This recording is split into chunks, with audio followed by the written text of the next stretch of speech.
all around me, and it's just a buffer of time that is in the way. Like, I already feel taken care of. I already feel like I can relax. I'm trying to get me a husband. I'm Trying to marry to date. I remember this day vividly. So I am putting myself back out into the ocean. But even though I have that intention in my mind, I am still okay with any outcome when I do start to share myself with other people or another person. It's really only one person I'm interested in, honestly. I don't even know if he knows it. Yeah, we're dropping so many hints. And even if I don't know him, I don't personally know him, right? The thing with dating is we don't personally know people yet. We have this ideal of them in our mind that we have created before we start dating them, as we are dating them, and we're making these decisions as we go along the way. So I'm coming into this new chapter open to fuck, but not so open to where I let other people get lost in me. You know what I'm saying? Oh, life comes at you fast. Life comes at you fast.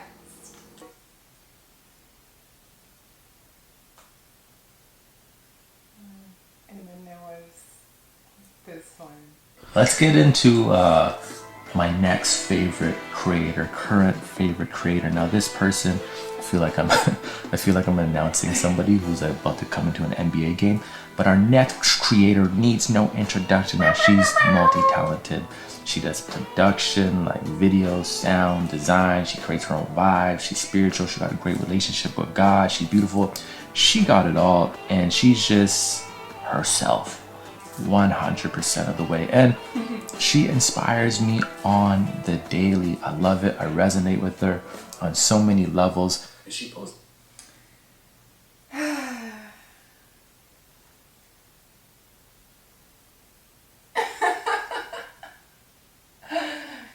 You guys know how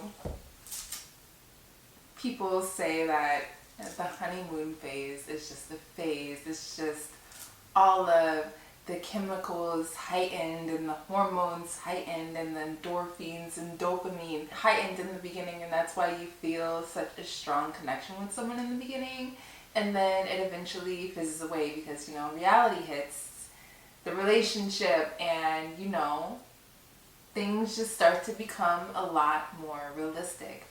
But for me personally, I have never, well, I have resonated with the honeymoon phase before in the past, but in this relationship, that feeling, those endorphins, that dopamine, that spark, that excitement, to me, it still lives inside of me. It never fizzed away. It never went away. But what happened is, like I said, reality started to introduce itself back into the picture, and you pretty much get welcomed to all of these newfound triggers, right? And I am at a point in life on the internet where I don't want to share too many intimate details about my relationship. I want to keep a lot of things private, but I do feel compelled a lot of the times. Maybe it's a Virgo in me that just wants to teach people. Like, whenever I learn something new, I'm just like, I have to tell people about this, right? And for a really long time, I felt like I couldn't really post any videos or like give any advice because I was in the midst of applying my knowledge and turning that knowledge into wisdom. I was not in a place where I could be like, all right, people, here's what to do. Here's how to get you a good man.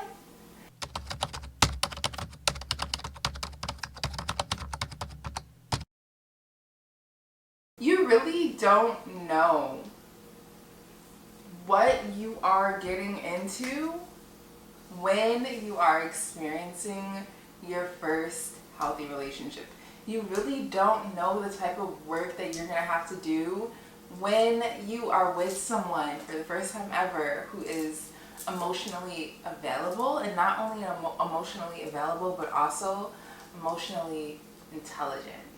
And so in that video I was like, yeah, I'm coming into this open as fuck, I'm ready, all me, 100%, right? But I was given the not rudest, because it wasn't a rude awakening, but it was definitely a surprise to me, because I had spent, let me rewind, I had spent 4 years single, right? I was celibate for long periods of time throughout that era of singleness, and personally I felt as though I was deeply healing from my past relationships. My past relationships were very traumatic, they were very stressful, they were very chaotic, they were the least bit of peaceful, right? And so I really had to take a long time to just find my way back to me. And when I felt that I was ready to be in a relationship, to be in a, not just a relationship, but when I felt like I was ready to get married, I came into it in my mind. I came into it in my mind with a completely open heart, right? But what really took me by surprise was the aftermath. And I even want to go as far as saying the PTSD that I started to experience in such a healthy situation. And it's so strange because it's like I'm used to being stressed out in chaos all the time. Like when I'm stressed, it's already so chaotic. Well, when I was stressed in the past, it was already so chaotic around me that it was just like everything just felt normal, right? Like if I'm on fire and everything else around me is on fire, we're all just on fire, right? Like it's normal. We're all just vibing in chaos, right? But when you get to a point where that chaos is still living inside you, but you're no longer surrounded by fire, it's like, oh shit, I'm on fire. And you really start to realize what deep-seated pain and what deep-seated trauma that you are actually experiencing. And for me personally, it just showed up in my body. It showed up like physically. Like mentally, I was there. Like mentally, I'm doing things in my mind. Mentally, I'm like, tweaking things. But physically, I'm completely dormant, not present. So when someone experiences a traumatic relationship or a toxic relationship, the mind forms powerful associations between certain stimuli and traumatic events. And these associations can be emotional, sensory, or situational, and they serve as triggers that can elicit a heightened stress response. So, in healthier relationships, these triggers may inadvertently activate, and this causes the person to react with fear or anxiety or distress. And that's even if the current relationship is supportive and safe. And this phenomenon is rooted in the brain's attempt to protect itself from perceived threats, which leads to this post-traumatic stress disorder. And the individual might unconsciously project past experiences onto the present, making it challenging to really engage and be present and enjoy healthy new relationships without the interference of past traumas. And that was my body basically just going into complete shock. I feel like this is something that's not talked about. Like a lot of people, they just love this ideal of a healthy relationship, an emotionally available man. It's beautiful, right? It really is like such a blessing. But no one really talks about how you pivot from your body being used to chaos to your body adapting to peace. Because especially when you are coming from such traumatic and chaotic situations, that's what your body is used to, right? That's what your mind is used to. And since you've evolved into this space where you're no longer chasing chaos and you have these healthy connections, right? Your body doesn't know that yet. Your body is still like hyper vigilant. Still like, oh my God, like, is this safe? Is this okay? I do feel like this limbo space that happens when you like exit something toxic and then you heal and then you get introduced to something healthy, and then there's a space here. And I feel like this space here is like where the wisdom gets applied. Where before you were in this healing era. Like for me, I was single for 4 years and that was my healing era, right? For some people it's like celibacy or whatever. But there's this healing era where you gather all this knowledge about yourself and about relationships and about people and about the world. And then when you come out of that and you like present yourself back to the world, that's where this space of limbo happens, where all of these currents of events start happening to you, and it's like, what's going on? Like, so much is happening, so many triggers are happening. You're like, oh no, like I thought I was healing, like why is this happening to me? And I don't know if I should even call it limbo, because there's stuff there. There's a lot of shit going on here. I don't even know what to call this timeline here. But there's a lot going on here. And what I realized is when you are so experienced in chaos and toxic relationships, and when you're just experienced with trauma, and then you get out of that and then you heal from it, you still don't have experience with healthy situations. You don't. You have experience with healing and you have experience with chaos and trauma. You don't have experience on how to navigate something healthy. So when you come out of that healing era, that healing phase, healing comes and goes, right? When you come out of that and you're introduced to something healthy, you are also being introduced to a whole new set of problems. Because let me tell you, you're going to get triggered. Okay, you're going to face problems where you have to decide almost quickly too. Do I respond how I would have responded in the past? Or am I an evolved person? And am I going to show up in a way that is healthy? And a lot of times we get so caught up in what's happening in that moment that we don't even realize that we can respond differently. This situation is not that situation from 2 years ago. This person is not your ex. You can show up differently. And that is a huge challenge.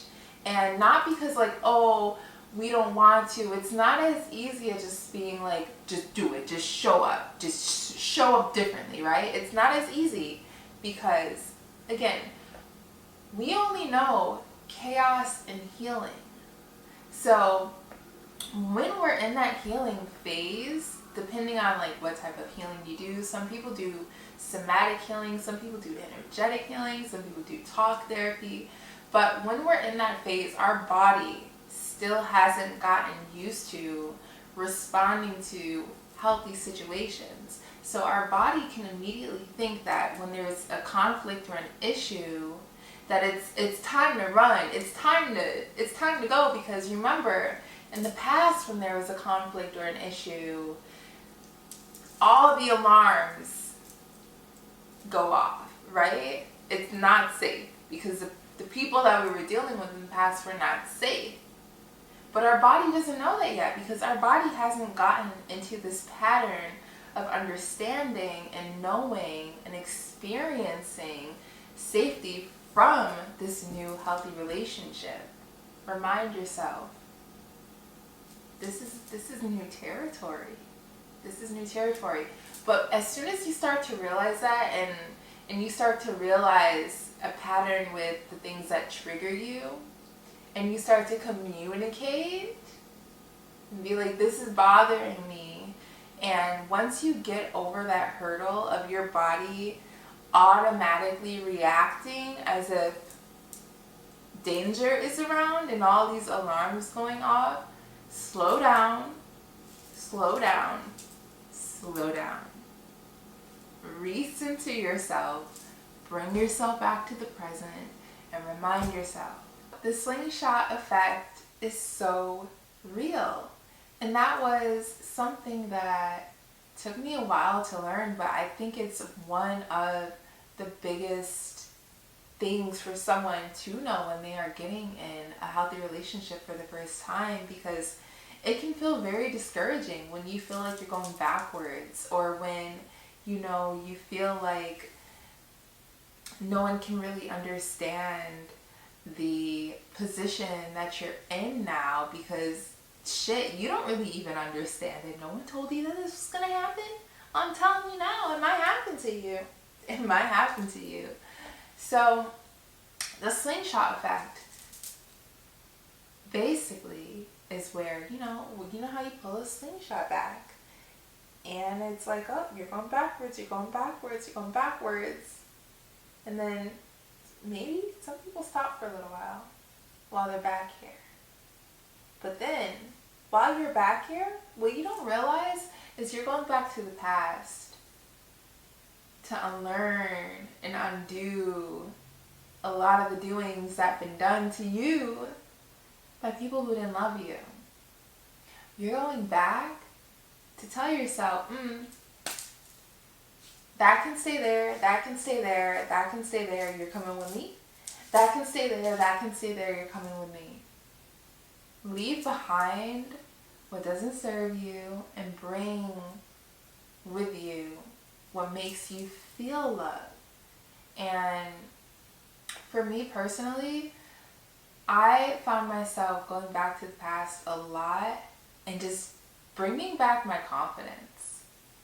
Like, when I would get triggered in my relationship now, what would happen is this like dissociative thing where I would go inside of my mind and be like, why do I feel like that? And I'd be searching inside my mind, like, what instance happened that made me react to this right now the way that I did?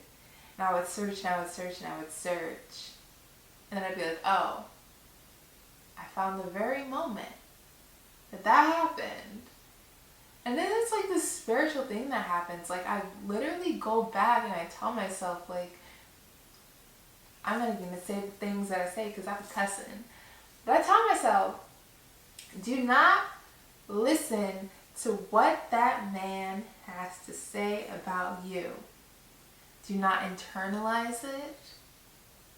Do not own it as yours. Do not believe them. And don't respond. Don't respond. Don't give them your energy. And I go back and I tell myself that. And I would find myself consistently going back, even sometimes to the same point in time over and over and over again until I got it. Until I got it. Until I got it. And then I would come back, and then I would be met again in this space. This space, it's like it's not limbo because it's not an empty space. There's a lot going on here, but it's like this journey. And I take what doesn't serve me, I take the nasty comments, I'll leave them there. I take the terrible treatment, I leave it there. I grab my hand, say, you coming with me, and we gonna get you right, and we gonna get you loved and proper, and I leave everything behind. So you have to know that even if things feel like they're moving very slow, or even if you feel like you're going backwards, if you have a partner that is understanding and patient and graceful and emotionally intelligent and emotionally available, then it's not going to be easy to navigate. I'm not going to say it's going to be easy, right? This is not easy. This is not easy, okay? I'm not saying that it's going to be easy, but it's going to be worth it. And if you have a partner that truly values you and truly loves you and wants to spend quite a long time being with you, then you have to be open about being in this space. I'm experiencing being so confident about somebody, and it automatically shifted my views on my future. It shifted my views on marriage. It shifted my views of like what my next 20 years will be like in like a day. And every single day I feel like I'm still unraveling and observing things within myself, like, whoa, my whole paradigm is shifting in like real time. And I like it because it's like I'm watching a movie play out in my own life, and I have like front row seats. Yeah. If you spend your time chasing butterflies, they'll fly away. But if you spend your time making a beautiful garden, the butterflies will come to you. When you focus on improving yourself, everything you want will come to you.